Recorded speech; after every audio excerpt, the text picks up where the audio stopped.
Welcome back to another edition of Smoke Signals. I'm Matt Montgomery. He's head coach Wayne Coleman. And Coach, I don't know if they put this in your contract or not when you came here, but Jacksonville plays a lot of overtime games. I don't know if you saw that, but tough loss, Coach. I mean, double overtime, but the kids showed a lot of improvement from week 1 to week 2, and I know that's what you really want. Sure, you want to get better every week, and the kids did that. There's a lot of things we've got to work on still, but one of the things is not effort. Our kids play hard, and that's a tribute to them, their character. We've just got to really start honing down and getting better at the little details. Just like the first game, it seemed like this game came down to just, man, 1 or 2, maybe 3 plays, that just didn't, that just something bad happened. And it kind of determined the outcome of the ball game. You think, well, double overtime, probably not, but I can think of 3 or 4 plays, particularly when you had a couple of first and goal situations that you weren't able to come away with points. Yeah, anytime you are in a tight ball game, every little mistake gets magnified. And in this particular game, you can go back and you can find a lot of plays where just this one play, if we'd have just executed the simple thing. And that's the thing is, you don't want to be asking your kids to do heroic effort things that they're just not capable of doing. What you want them to do is just do the little things, just do the simple things. And if we do that better than the other team, then you're going to have better results. Improvement, obviously the passing game. I mean, it really improved a lot. I thought Cameron Hyde did a fantastic job just kind of creating space for himself to get the passes away.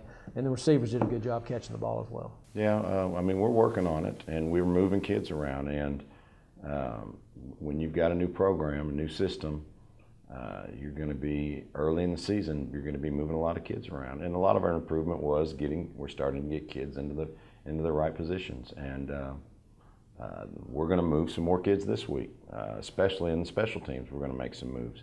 So we look for more improvement this week.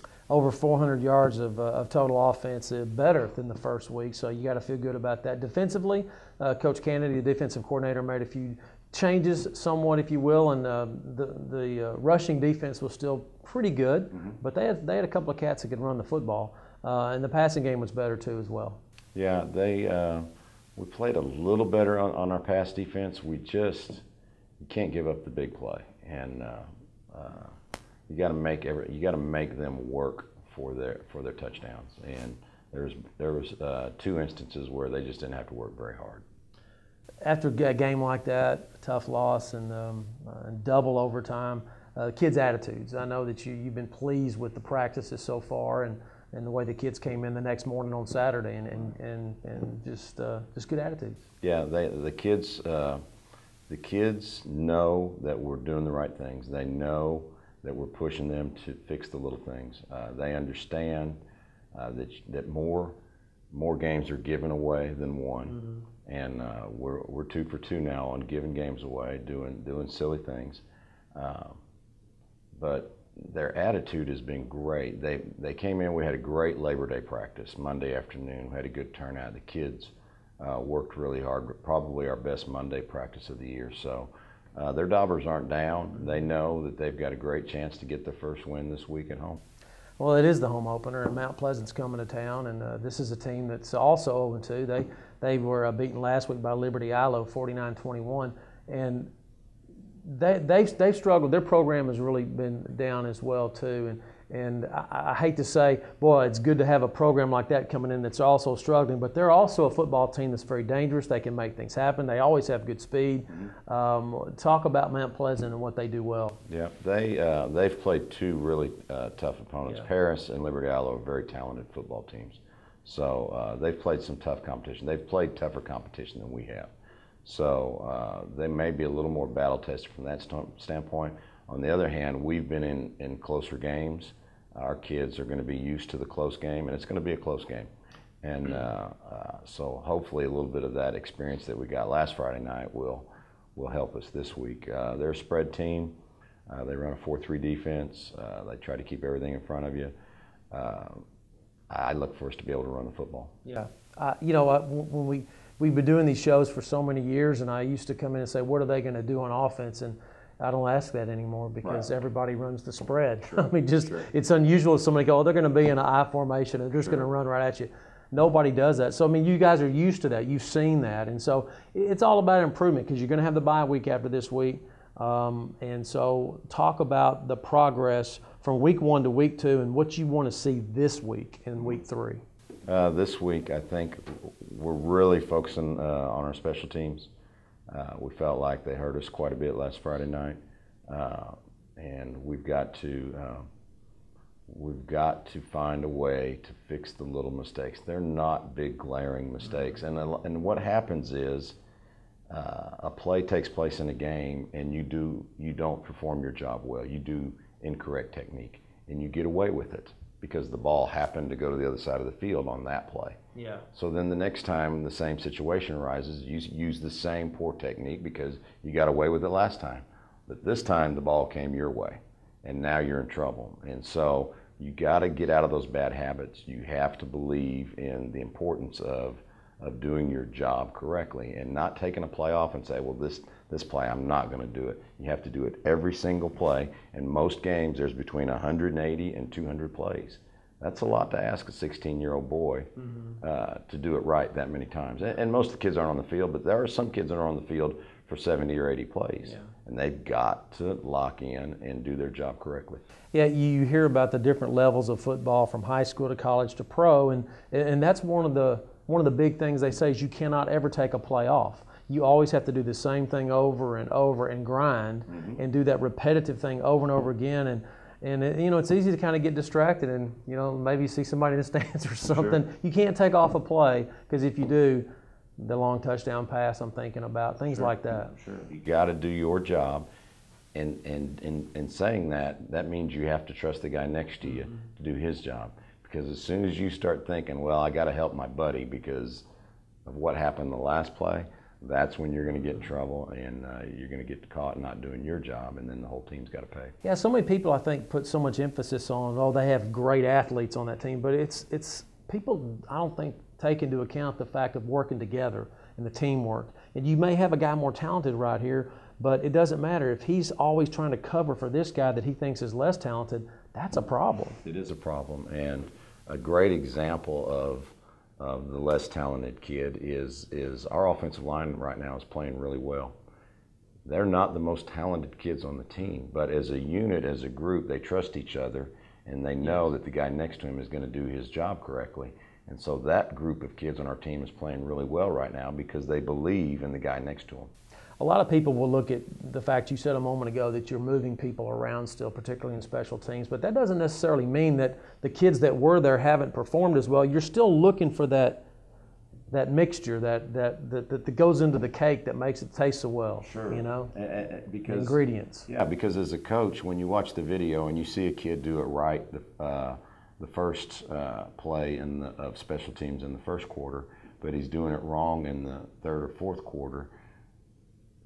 Why is the kid doing it differently? Well, is he doing it different because he's starting on defense, he's playing 90 plays, because we've got him on all the special teams units, while you've got another kid over here that's fresh on the sideline. Moves are not always made just because, hey, that kid's not doing it right. Moves are sometimes made because you're thinking, hey, this kid's on the field too much, and this kid can help us. We need to get him on the field to try to get people fresh legs on the field.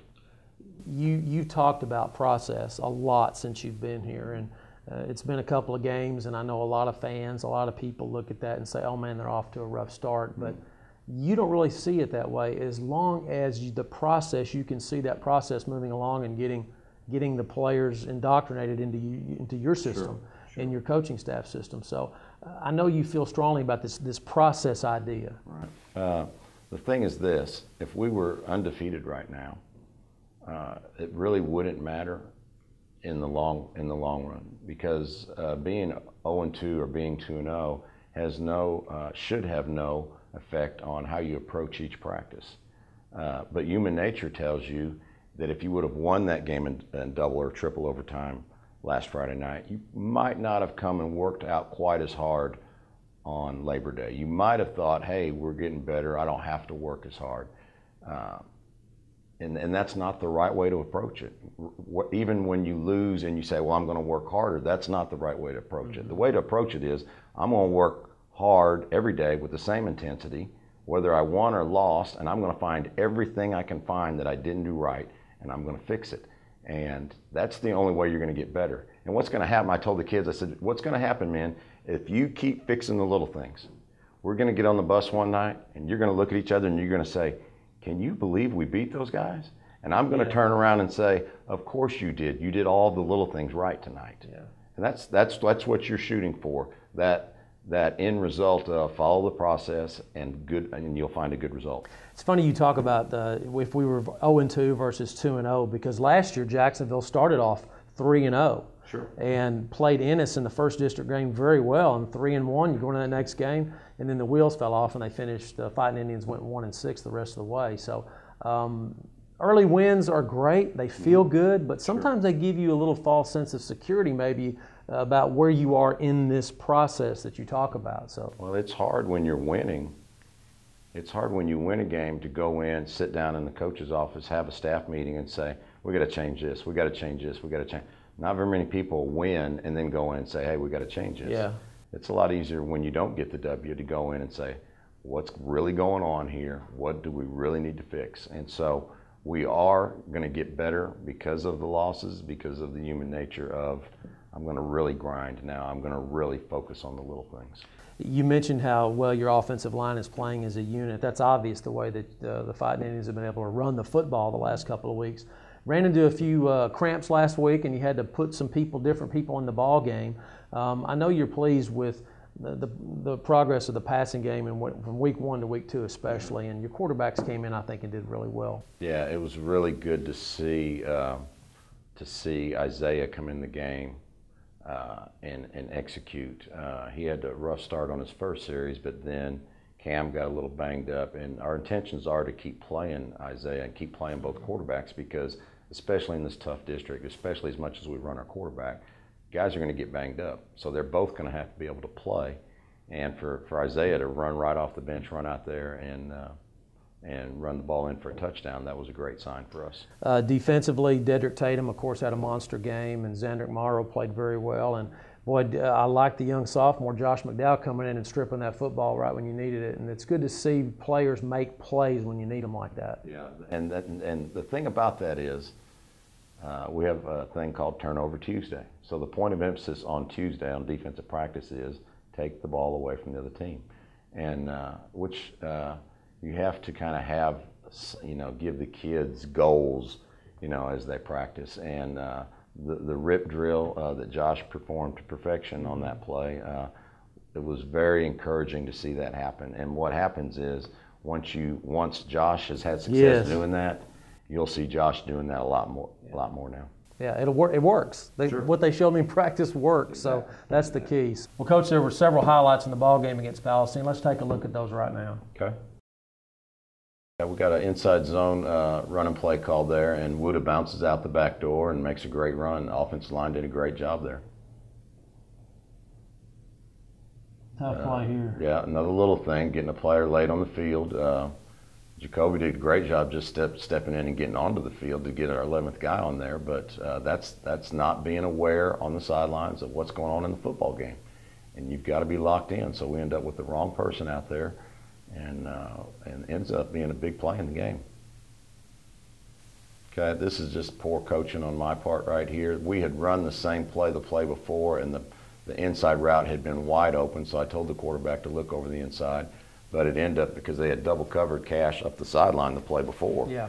And then they turn around and they end up double covering the inside route, and that goes to show you always let your quarterback make the read. Well, these things happen. Yeah.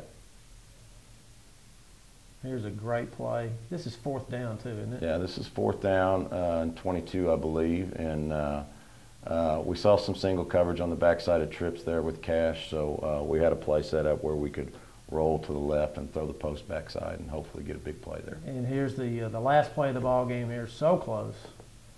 Double overtime here to try to extend it right here. Yeah, you can see a little hole right there to the right. If we could have bounced it, I think we could have got in. Really a shame, because our kids had done such a great job of blocking all night, and we just missed the hole there a little bit. Mount Pleasant coming in for the first home game. Coach, it's always an exciting night to have a home game at Tomato Bowl. It's going to be a huge crowd. Talk about the ambiance of the game and then getting the kids ready. It's the first home game. Has that played into any of y'all's coaching philosophy this week about how to get ready? Because, you know, when you're going on the road, you got kind of a captive audience there. But when it's a home game, few more distractions there. Yeah, the danger is someone thinking they have to do more than they have to do. Don't do any more than you have to do. Just do your job and find that intensity level that you can maintain the whole game. Because you don't want to get out there and start the game with so much adrenaline going that by the middle of the second quarter you're already gassed and cramping up. So you've got to find that intensity level you can play with, and find your niche. Find what it is that you've got to do your job, so that the whole team can be. If you can get 22 guys doing their job correctly, then you're unbeatable. I think I know the answer to this, but the keys to the game, the little things. Yeah. I know that's a big key, but what are some other things that you see particularly about Mount Pleasant that you feel like you guys can attack and have success? Yeah, they're going to be real vanilla on defense. They really believe strongly in their 4-3. We've got to be patient offensively and make sure that we take advantage of some of the alignments that they're going to give us.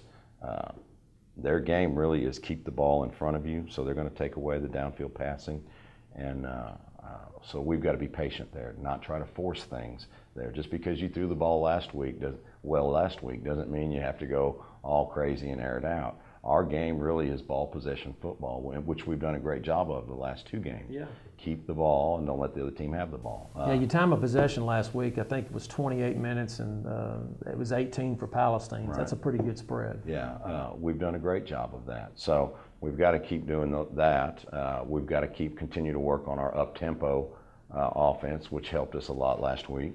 And then defensively, we've made some adjustments that I think might help us in some of our coverages. I'm looking forward to see how that plays out for us.